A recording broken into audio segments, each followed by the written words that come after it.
Intangible asset है और AS26 के थ्रू हम इसकी अकाउंटिंग करते हैं। AS का मतलब होता है अकाउंटिंग स्टैंडर्ड 26 के हिसाब से हम इसका ट्रीटमेंट करते हैं। यहाँ पर दो ट्रीटमेंट्स हैं, परचेज गुडविल और सेल्फ जनरेटेड गुडविल। ठीक है, गुडविल कैलकुलेशन करना, कोई मुझे कहे कि भाई मेरी वैल्यू बहुत ज्यादा है, मेरी वैल्यू बहुत ज्यादा है, हम कैसे माने? तो वहां पे क्राइटेरिया होना चाहिए और वो क्राइटेरिया है बिजनेस प्रॉफिट। मेरा क्राइटेरिया है बिजनेस प्रॉफिट या business financial position. Business financial position ये मेरा क्राइटेरिया होना चाहिए किसी भी बिजनेस की गुडविल वैल्यू करने के लिए। ठीक है, अगर मैं अपने प्रॉफिट्स को रिटेन कर पा रहा हूं, अपने प्रॉफिट्स को मेंटेन कर पा रहा हूं या अपने प्रॉफिट्स को इंक्रीज कर पा रहा हूं तो मैं अच्छा बिजनेस कर रहा हूं। या आप सभी मानते हो?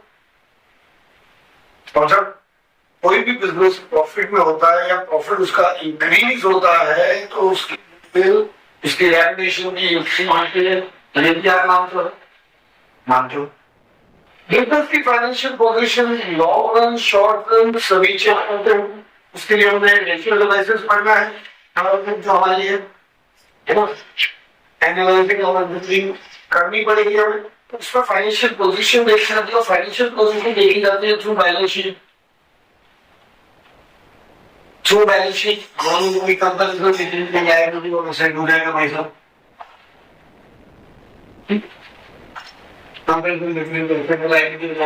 अब आप सब बात कर रहे हो, सभी की बात कर रहे हो, बिजनेस की बात कोई नहीं कर रहा। What is business? What is business? Business क्या है? Business is a regular economic activity. Regular, मैं वापस रेगुलर पे ज्यादा फोकस करूं। I am talking about regular business activity जिससे मुझे नॉर्मल प्रॉफिट या नॉर्मल लॉस हो रहा है। It is a regular activity. क्या है वो? तो इसका मतलब क्या हो गया? मुझे जब गुडविल कैलकुलेट करनी है तो मुझे रेगुलर एक्टिविटी को चेक करना है।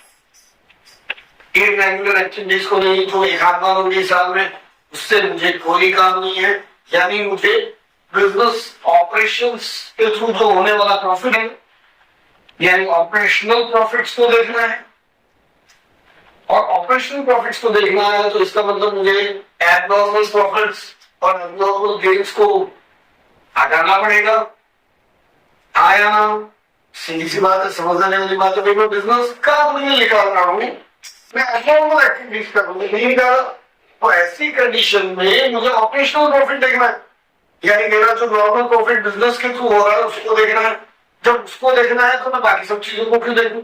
और उनको अगर मैंने एनालाइज कर भी दिया तो उनको मैं हटा दूंगा, हटाऊंगा या नहीं हटाऊंगा। तो ये हटाने का प्रोसेस हमें ध्यान देना है।